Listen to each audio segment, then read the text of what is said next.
A man, David Miller, mid-30s, sits on the edge of his chair, his hands trembling as he clutches a folder that feels heavier than his future. Every second ticks louder than the last, his shirt still slightly wrinkled from the mad rush to get here. Around him, the other candidates look sharp, polished, unshaken. Suddenly, the door opens. Gasps ripple through the room. David's eyes widen in disbelief. Walking in, poised and powerful, is the woman he helped on the street just an hour ago. Only now, she isn't a stranger in distress. She's dressed in an immaculate business suit, carrying herself with authority. She is the interviewer. He thought he had ruined his only chance at the job he desperately needed, until the truth walked through that door. The morning sun peeked through faded curtains, spilling soft light into a cramped one-bedroom apartment on the east side of town. The air carried the faint smell of reheated coffee and detergent, scents that told the story of a man who had been fighting to keep life stitched together. David Miller, mid-30s, sat at a small wooden table, the surface covered with overdue bills. The red-stamped envelopes shouted, louder than words ever could. Final notice. His fingers traced over the papers absent-mindedly, while his other hand gripped a chipped mug of lukewarm coffee. He was a man who used to have it all together, hard-working, loyal, respected at the factory. He'd given over a decade of his life to Until. Layoffs swept through like a storm, leaving him unemployed, humiliated, and staring at walls that seemed to close in tighter every day. David, a soft voice broke the silence. His mother, Ruth, shuffled in, wearing her old robe and slippers, her face etched with quiet worry. She had been his anchor since his father passed away. Even though she never said it outright, David knew the stress was taking a toll on her. "Big day today," she said gently, trying to sound upbeat. "You'll do fine." David forced a smile, but his chest felt heavy. Will I? He thought. The truth was, this interview wasn't just a job opportunity, it was survival. Rent was overdue. Groceries were thinner each week. And Ruth, despite her own struggles, kept putting him first. He glanced at the clock, the ticking sound echoed louder with every second. Today could change everything. The bus ride downtown rattled with noise, brakes screeching, voices overlapping, the smell of damp coats from passengers squeezed too close. David sat near the window, watching raindrops begin to smear the glass. His reflection stared back tired eyes, clean but slightly worn shirt, a tie that had seen better days. He tugged it nervously, wondering if the interviewer would notice. As the bus pulled closer to the corporate district, skyscrapers loomed, tall and intimidating, their glass windows gleaming despite the gray clouds. They reminded him of how small. He felt just another man in a city, filled with people chasing survival. Stepping off the bus, the humid air carried the faint smell of wet pavement. He quickened his pace, clutching the folder that held his resume. Every step forward seemed heavier with the weight of hope and fear combined. That's when it happened. Ahead of him, a woman stylishly dressed in a crisp blouse and tailored skirt hurried across the plaza. She looked like she belonged here, confident and put together, her heels clicking sharply against the concrete. But then, as if fate had set a trap, she stumbled on a jagged stone protruding from the path. The sound cut through the air. Her skirt tore down the side, leaving her frozen in place, mortified. David's heart skipped. She stood there, flustered, clutching the fabric in desperation, her face flushed with embarrassment. People passed by, some glanced and looked away, others whispered behind their hands, but no one stopped. David's eyes darted to the clock on the nearby building. 9:15 a.m. His interview was at 9:30. If he delayed even a little, he could miss it. His mind screamed, "Keep going. Don't stop. This is your chance, your only chance." But his feet betrayed him. They carried him toward her. "Ma'am, are you all right?" he asked, his voice steady though his pulse raced. She looked up, startled, then shook her head slightly. "No, my dress, it's ruined." "And I—" She trailed off, unable to finish, clearly mortified. David glanced around. Across the street, a boutique displayed mannequins dressed in sleek, professional outfits. Without a second thought, he spoke. "Come on, let's get you something new." Her eyes widened. No, you don't have to." But David was already moving, urging her gently. "Please, don't worry about it. Just let me help." Inside the boutique, the air smelled of polished wood and expensive fabric. Soft jazz music floated from hidden speakers. David's presence felt out of place, his scuffed shoes squeaking against the glossy floor, his wallet barely able to handle groceries, let alone designer clothes. The woman hesitated at the racks. David noticed her hands trembling as she tried to choose something discreet. He quickly spoke to the clerk. Something professional. Her size. Fast, please. Minutes blurred into seconds. His eyes flicked to the wall clock again. 9:20. The clerk returned with a navy blue dress, elegant yet modest. Price tag? Astronomical. David's chest tightened, but he pulled out his card without a second thought. It was risky, the card already. Close to its limit, but he couldn't let her walk out humiliated. As she changed, he paced near the counter, sweat forming at the back of his neck. The boutique smelled of lavender, but all he could sense was the sharp sting of time slipping away. Finally, she emerged radiant, composed, as if nothing had happened. She looked at him, eyes softening with something between gratitude and disbelief. "I don't even know your name," she said quietly. "David," he replied, shifting nervously. "David Miller." She held his gaze for a moment, then gave a faint smile. "Thank you, David, I won't forget this." But David barely heard her. His eyes darted again to the clock. 9:27. Panic surged. He nodded quickly, muttered, "Good luck with your day," and bolted out of the boutique. The streets blurred as he ran, dodging umbrellas, the smell of rain thick in the air, his shoes slapping against wet concrete. His folder thumped against his side. Each breath burned his lungs. The building loomed ahead, tall and intimidating, with its glass doors already reflecting his frantic figure. As he pushed inside, chest heaving, he saw the waiting room crowded with candidates in sharp suits. Every one of them looked calm, collected. Meanwhile, David looked like he had run a marathon. The receptionist glanced up, unimpressed. "Name?" David Miller, for the interview." His words tumbled out with the last of his breath. She checked her list and pointed him to a seat. David collapsed into the chair, his heart still racing, sweat dampening his collar. He was late. He was unprepared. And as he looked around at the polished competition, he knew it. He had ruined everything.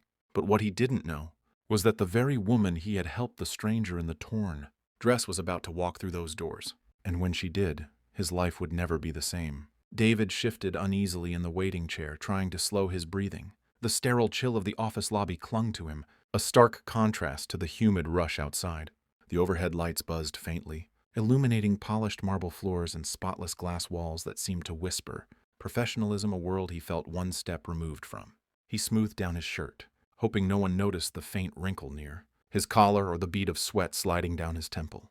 Around him, other candidates sat poised like statues, their crisp suits and expensive watches reflecting an image of confidence. One man flipped casually through a leather-bound portfolio, while another adjusted her blazer and rehearsed silent answers to herself. David glanced at his own folder. Inside was his resume, clean, neat, but thin. It told the truth of his life, years of factory work, loyalty to a single company until they let him go. No MBA, no shining accolades, just grit. "What am I even doing here?" he thought, a pang of doubt gnawing at his stomach. The clock on the far wall read 9:35. His interview slot had officially passed. He bit his lip, the taste of iron seeping faintly into his mouth. Was he already disqualified? A memory surfaced, his mother's voice from earlier that morning, soft but steady. "David, you've always been the kind of man who puts others first. Don't forget, companies aren't just hiring resumes. They're hiring people." He held on to those words like a lifeline, though a nagging thought followed. But what if they never even see me? Across the room, two candidates exchanged smug glances, as if silently mocking his disheveled state. David looked away, heat creeping up his neck. He hated how quickly shame found him. He leaned back, staring at the ceiling's spotless tiles, trying to breathe. The smell of antiseptic polish filled his nose, mixed with the faint aroma of coffee drifting from a nearby machine. Every detail seemed sharper, louder, as his nerves magnified the world around him. Then he thought of her, the woman, her eyes wide with embarrassment, her voice trembling, as she tried to hold together a torn skirt in the middle of the plaza. He replayed the scene in his head, the rip of fabric, the hush of onlookers, his own heartbeat urging him to keep moving, yet his conscience dragging him back. Did I make the right choice? A part of him feared he hadn't, that helping her, as noble as it felt, had just cost him the future he desperately needed. Yet another part whispered, maybe this was the test. Maybe this is who you are meant to be, regardless of the outcome. The receptionist's voice interrupted his spiral. "Mr. Collins?" she called. One of the men in the sharp suit stood, chin high, striding toward the inner office. David watched him disappear behind the glass doors, his footsteps echoing with confidence. David's leg bounced nervously. He wanted to appear calm, but the tension crackled inside him like static. He looked down at his shoes, polished but old. The soles were thinning. He thought of how he had swiped his nearly maxed-out card at the boutique, praying it wouldn't decline. His stomach tightened again. If it had, he would have been humiliated in front of her. At least it had gone through. Though now the thought of how he'd cover rent this month loomed darker. And yet, despite everything, he couldn't shake the image of her smile as she'd said, "Thank you, David, I won't forget this." Those words repeated in his mind, soft yet haunting. Why did they feel so heavy? Why did it seem as though they carried more weight than a simple thanks ever should? The minutes crawled by. Each name called from the receptionist's lips was another reminder that his chance was slipping further away. His chest tightened with every tick of the wall clock. Finally, he whispered under his breath, barely audible, "Please, just give me a chance." His voice cracked slightly, but it wasn't just a prayer for a job. It was for dignity, for the chance to prove that he wasn't the failure his circumstances painted him to be. At that moment, a gust of air pushed through as the glass doors opened. A shadow moved across the lobby floor. High heels clicked against the marble once again, steady and commanding. Heads turned. David's gaze followed the sound and froze. The woman, but not as she had been in the plaza. No trace of torn fabric, no frantic embarrassment. She walked in with elegance, her new navy blue dress fitting her like armor, her chin lifted high, her presence demanding attention. She was no stranger here. She belonged. David's mouth went dry, his pulse thundering. His mind scrambled to piece it together, but the truth struck him harder than any rejection ever could. The woman he had helped was not just anyone. She was here. She was part of this world. And as the receptionist straightened suddenly, almost nervously, David's heart stopped. Because he realized she wasn't just part of the company, she was in charge. The waiting room felt like a battlefield without weapons. Every tick of the clock hammered David's nerves deeper into his chest. The other candidates sat tall and composed, their polished appearances radiating the confidence he longed for. Their colognes lingered in the air, sharp and intimidating, mixed with the faint smell of leather briefcases and expensive perfume. David tugged at his tie, trying to loosen the chokehold of anxiety. His shirt, slightly wrinkled from sprinting through the rain in boutiques, clung uncomfortably to his skin. He imagined the hiring team noticing immediately, comparing his rumpled appearance to the immaculate suits around him. "They're going to think I don't belong here," he thought bitterly. One of the candidates, a broad-shouldered man with slicked-back hair, leaned casually against his chair, grinning as he chatted with another applicant. "Honestly, this company's known for being cutthroat," he whispered loud enough for others to hear. "If you don't stand out, you're invisible." The word struck David like a dart. Invisible. That was his greatest fear. He glanced down at his folder again, the resume inside suddenly looking paper-thin, compared to the gleaming portfolios others carried. His experience was solid but unremarkable. Years at a factory, dedication, loyalty, no Ivy League degree, no internships with big names, just hard work. The receptionist's voice cut through his spiral. "Mr. Collins, you may go in now."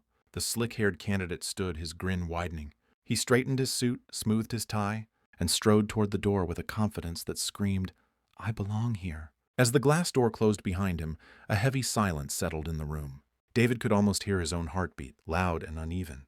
He tried to distract himself by watching the others. A young woman scribbled notes on flashcards, whispering answers under her breath. Another man scrolled through his phone, practicing confident expressions in the reflection. David clenched his fists in his lap. He wanted to believe he had something to offer, but self-doubt crept in like shadows. What am I doing here? They're all better. Smarter, stronger, more prepared. Minutes passed. Then the glass door opened again. Mr. Collins emerged. His grin dimmed slightly but still intact. He whispered something to the woman beside him. Tough, brutal questions. They're not playing around. Her eyes widened and she nodded nervously. David's stomach twisted tighter. If Collins, with all his confidence, found it tough, what chance did he have? The receptionist called the next name. Another candidate disappeared behind the glass. And so it went one by one. They entered with confidence and exited with pale faces, shaken by the intensity of the questioning. Each time David's anxiety mounted. By the time half the candidates had gone in, David felt like he was suffocating. His mind replayed the morning on a loop, his mother's hopeful eyes, the boutique's expensive price tag, the woman's embarrassed face. What if I ruined everything? What if being late already cost me the job before I even walked in? His leg bounced uncontrollably. He wiped his palms against his trousers, but the sweat reappeared almost instantly. He tried to imagine himself in the interview chair. What would they ask? Tell us about yourself. Why should we hire you? What makes you better than the rest? His throat constricted. He didn't have flashy answers. He only had the truth, that he was hardworking, loyal, willing to put others first. But in a world obsessed with credentials, would that be enough? Across the room, one candidate muttered, "They asked me to solve a case study on the spot. No prep, just boom." Another groaned, "I think I blew it. They want perfection." David's pulse quickened. He wanted to run, to escape the suffocating pressure. But he couldn't. Not when so much was on the line. He thought of his mother again, her frail hands resting on his, whispering, "You'll do fine." Her faith in him was the only thread holding him together. Finally, the receptionist's voice pierced the air again. "Mr. Miller? David Miller?" David froze. His stomach dropped. For a heartbeat, he considered pretending not to hear. But then, with shaky resolve, he stood. His knees felt weak, his hands trembling as he clutched his folder. The walk across the waiting room felt like a mile, each step heavier than the last. He could feel the eyes of other candidates on him, some sympathetic, others smug, as if already writing him off. The glass door loomed ahead, beyond it the unknown. When it swung open, David was greeted by a bright conference room. The scent of fresh coffee mixed with polished wood filled his nose. A long table stretched across the room, with 3 stern-faced interviewers seated at one end. Their expressions were unreadable, their suits immaculate. David swallowed hard. "Mr. Miller," one of them said, gesturing to the chair opposite. "Please, have a seat." He lowered himself onto the chair, the leather cool against his back. His hands trembled slightly as he placed the folder on the table. The lead interviewer adjusted his glasses and peered at the resume. Factory worker, 12 years. Laid off last year. His voice was flat, almost dismissive. "Tell us, Mr. Miller, why should we hire you over the others?" The question struck like a hammer. Straight to the point. David's throat went dry. He glanced at the faces staring back at him. Cold, analytical. He felt like an insect under a microscope. I may not have the degrees others do," he began, his voice wavering slightly. "But I'm hard-working, loyal. I give everything to the job I'm entrusted with." The second interviewer leaned forward. "Everyone says they're hard-working. Give us an example that proves it." David's mind raced. Memories of long nights at the factory flooded him. The times he stayed behind to fix machinery, the weekends sacrificed. But his words stumbled out clumsily, lacking the polish of rehearsed answers. The interviewers exchanged glances, unimpressed. Sweat prickled the back of his neck. The third interviewer spoke, his tone sharper. "You've been unemployed for over a year. Why? What have you done with that time?" David's chest tightened. How could he explain the endless job applications? The odd jobs, the silent rejection emails? He opened his mouth, but his voice cracked under the weight of shame. "I've been looking, trying, helping my mother. Thank you." The lead interviewer cut him off, his voice cold. "That will be all." David blinked, stunned. Already? His answers hadn't even scratched the surface. He rose slowly, his legs numb. Gathering his folder, he forced a polite nod, though inside he was crumbling. As he stepped back into the waiting room, the world seemed to blur. The candidates glanced up, reading the defeat in his slumped shoulders. His chair awaited him, but he couldn't bear to sit. Instead, he stood near the corner, staring at the floor tiles, his heart breaking. "It's over," he thought bitterly. "I blew it."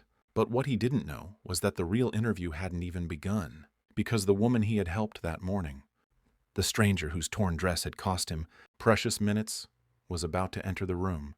And when she did, everything would change. As David sat stiffly in the waiting room, the ticking of the wall clock seemed to burrow into his skull. Each second was a reminder that time was slipping through his fingers, that opportunities like this didn't come twice. His palms were damp, his throat tight, but underneath it all was something heavier, the memory of why this mattered so much. His eyes fell to the folder in his lap, and for a moment the room around him blurred. The murmurs of other candidates, the soft hum of the air conditioner, even the receptionist's typing all faded into a dull echo. His mind drifted backward, pulling him into the small, dimly lit kitchen of his apartment 2 nights ago. He could almost hear the hum of the refrigerator, the faint creak of the old ceiling fan overhead. His mother, Ruth, sat across the table from him, her frail hands wrapped around a chipped teacup. The warm scent of chamomile tea lingered in the air, but her eyes, those tired, caring eyes, carried a mixture of hope and worry that cut straight through him. "David," she had said softly, her voice almost a whisper. "I know things have been hard since the factory closed, but this interview, it could be the start of something new. I can feel it." David had sighed, running a hand through his messy hair. "Mom, I don't know. There are going to be so many people there. People smarter than me, younger than me. What if I'm just wasting my time?" Ruth reached across the table, her cool fingers brushing against his. "Listen to me. You've worked harder than anyone I know. You gave 12 years of your life to that job. You kept going even when things got tough. Companies don't just need degrees and fancy talk. David, they need men with heart, men who don't give up." Her voice had cracked slightly, and he saw the glimmer of tears in her eyes. She tried to hide them with a smile, but he knew the truth. She was scared. Scared that he would give up on himself. Scared that the weight of failure would crush him before life had a chance to lift him again. David had swallowed hard, his chest tightening. He wanted to believe her, but doubt gnawed at him. "And what if I don't get it? What if I fail again?" She had squeezed his hand, her grip surprisingly strong for someone so frail. "Then you try again, and again, because you are not a failure, David. You are my son. And I believe in you even when you don't believe in yourself." Her words had hung in the air like a sacred vow. Now, sitting in that sterile waiting room, the memory came crashing back with full force. His throat tightened as if he could still feel her hand on his. The weight of responsibility pressed against his chest. This wasn't just about him. It was about her, the woman who had sacrificed everything to raise him, alone after his father's death, the woman who still stayed up late at night pretending not to worry when she thought. He couldn't hear her crying. His heart ached with sadness. If he failed today, it wouldn't just be his own dream that crumbled. It would be hers, too. The fluorescent lights above buzzed faintly, jolting him back to the present. He blinked, forcing back the sting of tears threatening to blur his vision. The candidates around him looked calm, composed, untouched by the ghosts of family struggle. He wondered if any of them knew what it was like to sit across from a mother who pinned all her hopes on you, who prayed quietly for your success, because her own happiness had long ago been tied to your survival. The clock ticked again. Sharp, relentless. David clenched his jaw, holding on to the echo of his mother's words, "I believe in you, even when you don't believe in yourself." The sadness lingered, but beneath it a spark flickered. A fragile spark of determination. He couldn't let her down, not after all she had endured for him, not after all the nights she went without, so he could have enough. Still, the fear clawed at him.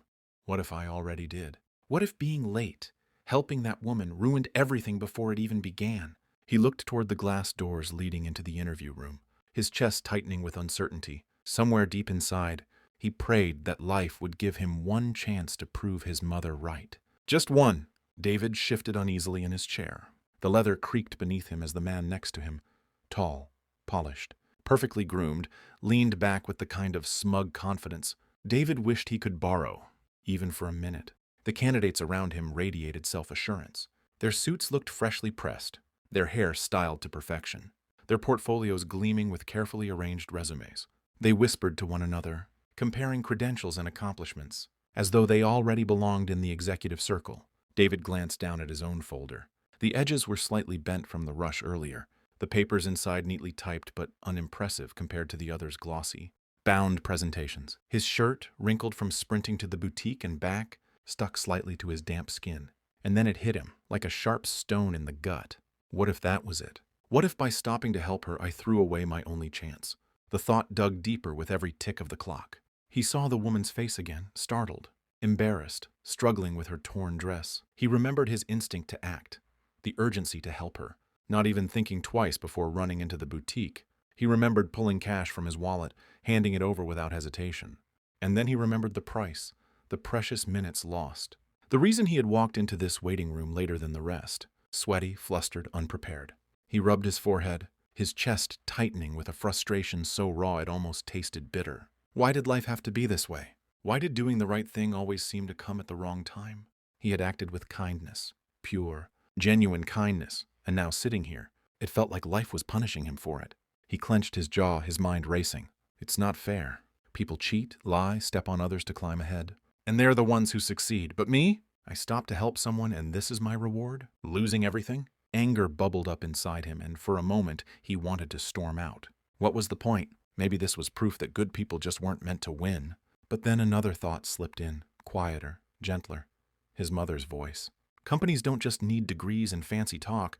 David, they need men with heart. Men who don't give up. His chest loosened slightly, hope flickering like a candle in a storm. Maybe, just maybe, this act of kindness wasn't the end. Maybe it meant something. Maybe it mattered. He gripped the folder tighter, the paper edges digging into his palms. If life had taught him anything, it was that hope was fragile. But it was also stubborn. Even in the darkest corners it fought to survive. Still, the anger kept tugging, pulling him back. He glanced again at the polished man beside him, who smirked as if the job was already his. The others laughed lightly, their voices filled with confidence David couldn't fake. Why was it always like this? Why did people who already had enough walk into rooms like they owned them, while people like him, who needed just one chance, had to fight for scraps? His jaw tightened, his hands curling into fists. The injustice of it all boiled inside him. He thought about his mother's tired eyes, the unpaid bills stacked on the kitchen counter, the way his heart had leapt when he'd received the interview email. And now, because of a single moment of compassion, it might all slip away. He leaned forward, elbows on his knees, whispering under his breath, "Why does it have to be this hard?" The receptionist's voice broke his spiral. "Next candidate, please." Another man rose confidently, straightening his tie. Walking tall into the interview room, the door closed behind him with a heavy thud, as though sealing David's doubts inside with him. David exhaled shakily. He wanted to believe. He wanted to cling to the idea that maybe his act of kindness had some unseen purpose, that life wasn't cruel enough to punish a man for doing good. But as minutes dragged on, as candidate after candidate walked in with their polished resumes and confident smiles, that belief wavered. The hope in his chest fought against the frustration in his veins, clashing like two storms meeting in the sky. One moment he thought, what if she remembers me? What if that woman tells someone I helped her? Maybe they'll see something in me the others don't. The next, his doubts growled, she's probably forgotten you already. To her, you were just some stranger with wrinkled clothes and nervous hands. You're nothing here. The cycle spun endlessly, hope and anger battling, each second dragging him deeper into the storm. And yet, through it all, the audience could feel it. David wasn't just fighting for a job.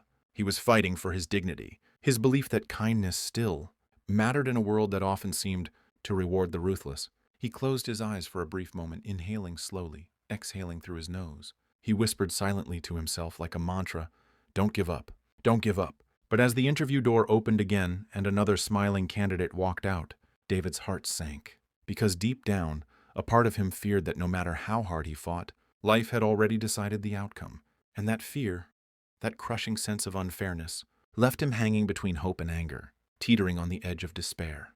The waiting room grew still. The hum of the fluorescent lights above was the only sound as the door creaked open once more. Every candidate turned their head. Even David, who had been silently rehearsing answers in his mind, froze mid-thought. And then she walked in? At first his brain couldn't place it. She was transformed, her posture commanding, her stride firm, her presence instantly radiating authority. Gone was the flustered woman tugging at a torn dress. Now she wore a perfectly tailored suit, her hair neatly brushed, her gaze sharp. But the moment her eyes swept across the room, recognition hit David like a thunderbolt. His breath caught in his throat. Her, the woman whose embarrassment he had rushed to ease, the woman he had bought a dress for, sweating under pressure, sacrificing his own time just to help. She wasn't just another professional walking through the door. She was the boss. The air shifted. The other candidate sat straighter, suddenly aware that the real power had entered. Conversations died mid-sentence. Even the smug man beside David straightened his tie nervously. David, however, sat paralyzed, his pulse hammering in his ears. His thoughts scrambled in disbelief. She's the interviewer? The boss? This can't be real. The woman, Ms. Charlotte Hayes, paused in the center of the room. Her assistant whispered something to her, but she raised a hand gently, her eyes fixed on David. He looked away instinctively, heat rushing to his face. She knows. She remembers. Oh no. Did I embarrass her? Did I look foolish? Is this the moment she rejects me without even an interview? Ladies and gentlemen, Ms. Hayes finally spoke, her voice steady but carrying an unmistakable weight. Thank you for your patience. Today's process is different from what you may have expected. A ripple of unease passed through the room. Candidates exchanged curious glances. David swallowed hard. We've already reviewed your resumes and qualifications, she continued. But our company is built on more than paperwork and polished words. We look for character, for choices under pressure, for actions that reveal who a person truly is. Her words rang out like a quiet drumbeat in David's chest. Each sentence seemed aimed at him, almost like a spotlight, narrowing until it illuminated only his wrinkled shirt and trembling hands. Then, with deliberate grace, she turned fully toward him. Mr. David Miller, would you please stand? Every head swiveled. David's legs felt like lead. His throat went dry. But somehow he pushed himself up, standing under the weight of a dozen pairs of eyes. Ms. Hayes stepped closer. The silence was so sharp it was as if the whole building leaned in to listen. I have one question for you, she said simply. Why did you stop to help me when you knew you had an interview to attend? Gasps fluttered across the room. The revelation struck the candidates like a wave. Murmurs rippled, but no one dared interrupt. David's mind blanked. For a heartbeat, panic screamed inside him. This was it. The moment that would either save him or destroy him. His heart thundered. He could lie. He could claim strategy or make it sound like a calculated move to impress her. That's what the others would probably expect. That's what they might say.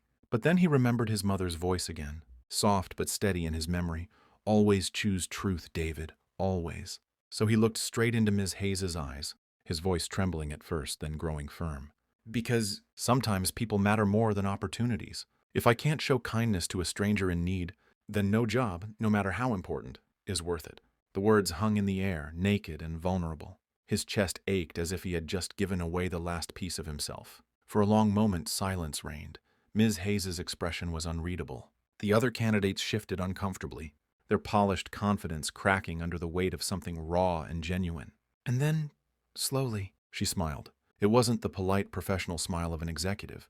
It was softer, warmer, the kind of smile that reached the eyes, carrying gratitude and respect all at once. "Mr. Miller," she said gently, "that was the answer I was looking for." The room froze. The assistant blinked in surprise. The other candidates looked at each other in shock. The smug man's jaw clenched in disbelief. But Ms. Hayes didn't waver. She turned to her assistant and spoke clearly, her voice ringing with finality. "Finalize the paperwork. He's hired." David's knees nearly buckled. He stared at her, stunned. "Hired?" he stammered, his voice barely audible. "Yes," she said firmly. "You see, what happened this morning was no accident. It was intentional, a test. We wanted to see, without resumes or rehearsed answers, who would reveal their true character when no one was watching." She simply nodded as if to say, "You earned this.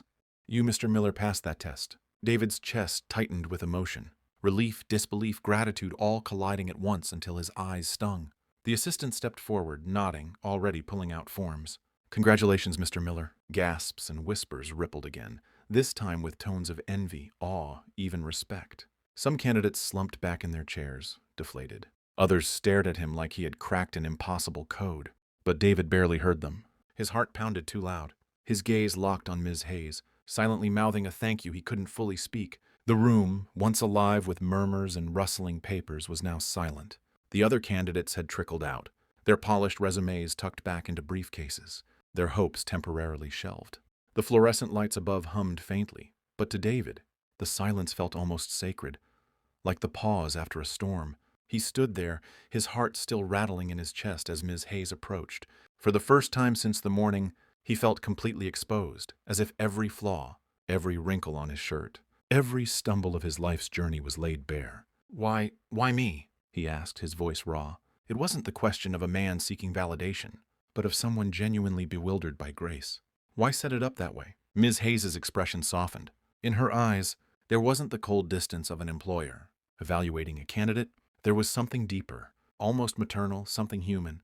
"Because resume tell us what you've done," she began, her words deliberate and steady, "but not who you are. A resume can boast skills, titles, achievements. But character? That only shows itself in the unpolished, unplanned moments. Anyone can walk into a room rehearsed, confident, and well-dressed. But life doesn't hand us rehearsed scripts, Mr. Miller. Life hands us chaos. And what we do in that chaos, that is who we are." Her words hit David like a truth he had always known but never spoken aloud. He thought of his late nights rewriting cover letters, the endless rejection emails, the fear in his mother's eyes as bills piled on the counter. All this time he had believed opportunity was locked behind a perfect presentation. Yet here stood a woman telling him it was his imperfect, spontaneous kindness that opened the door. She continued, her gaze unwavering. "This company doesn't need more people who can answer tough questions in a boardroom. It needs people who won't step over others to climb higher. People who remember humanity when ambition tempts them to forget. Because success without kindness, Mr. Miller, is failure in disguise." David swallowed hard, emotion tightening his throat. "I thought I'd ruined my chance," he admitted, his voice cracking. "I thought being late helping you, it cost me everything." "No," Ms. Hayes said firmly, almost fiercely. "You secured it, not by being perfect, not by being polished, but by being real, by being you." The words unshackled something inside him. For the first time in weeks, the crushing weight pressing down on his shoulders lifted. The burden of unworthiness, the gnawing fear of being not enough, dissolved. In its place rose something fragile but powerful. Hope. David let out a laugh, shaky and unsteady but genuine. It surprised even him. The sound echoed in the empty room, mingling with the quiet hum of the lights. He hadn't realized how long it had been since laughter felt possible. Ms. Hayes smiled knowingly. "You'll do well here, David, not because you fit a mold, but because you don't." And in that moment, David understood. Sometimes, the world doesn't test you to break you. It tests you to reveal you. Sometimes life's greatest interviews don't happen across a desk, but in the moments we least expect. David thought he had lost everything. But by putting kindness first, he gained something far greater. Life often disguises its biggest opportunities in small, inconvenient moments. We rush, we plan, we prepare for the big stage, yet it is in the ordinary, a stranger's stumble, a chance encounter, a decision made in seconds, that our true test arrives. David didn't know that morning that his kindness was being measured. He didn't realize that the torn dress, the ticking clock, the panicked choice between helping or hurrying would reveal more about him than any resume or interview ever could. How many of us might have walked past? How many would have thought, "Not today, I can't afford to stop"? It's easy to be good when it costs nothing, but real character shows when goodness comes with a price. David's story reminds us that success isn't just about landing the job, signing the contract, or climbing the ladder. True success is about the impact we leave on others, even strangers, who cross our path for a fleeting moment.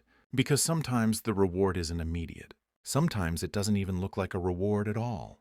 But life has a way of circling back, of honoring kindness in ways we least expect. So the next time you're faced with a choice, convenience or compassion, self-interest or selflessness, remember, David, remember that the smallest act of humanity can become the turning point of your life.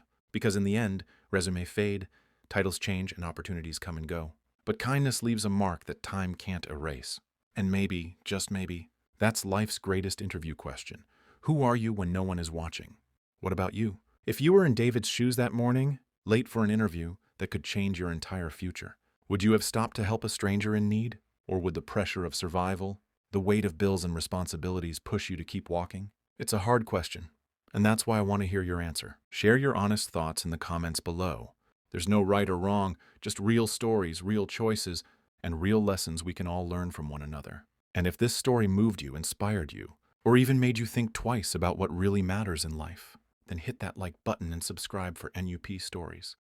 Because every week, we bring you powerful stories with twists that surprise, lessons that inspire, and endings that stay with you long after the video ends.